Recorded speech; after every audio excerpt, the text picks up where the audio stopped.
ทุกข์เคยสุดห่วงกันก็ทำให้ใจสั่นและอยากจะหวนย้อนวันเวลากลับไปมันคิดถึงใบหน้าหอยน้ำตาหอยยิ้มที่เคยได้เห็นคิดถึงชีวิตนักเรียนมัธยมที่เคยเป็นและบอกเคยลืมว่าเฮาหักกันเท่าใดห่างกันแสนไกลหัวใจยังเหมือนเก่า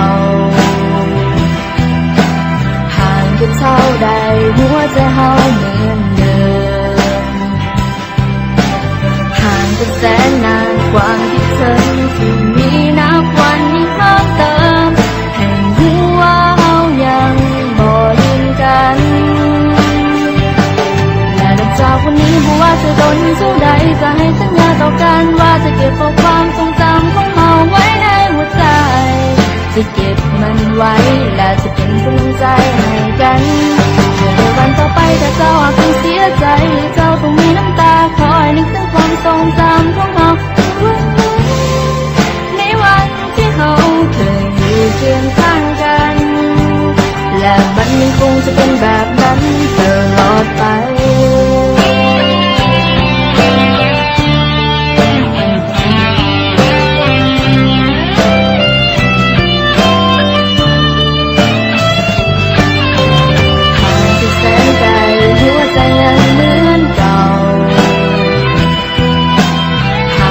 เท่าใดหัวใจเฮาเหมือนเดิมห่างกันแสนนานความคิดถึงที่มีนับวันยิ่งเพิ่มเติมให้รู้ว่าเฮายังบ่ลืมกันและนับจากวันนี้บอกว่าจะโดนเท่าใดจะให้สัญญาต่อกันว่าจะเก็บเอาความทรงจำของเฮาไว้ในหัวใจจะเก็บมันไว้และจะเป็นกำลังใจให้กันเพื่อในวันต่อไปถ้าเจ้าหากต้องเสียใจหรือเจ้าต้องมีน้ำตาคอยนึกถึงความทรงจำของเราในวันที่เราเคยอยู่เคียงข้างกันและเรายังคงจะเป็นเพื่อนกันตลอดไป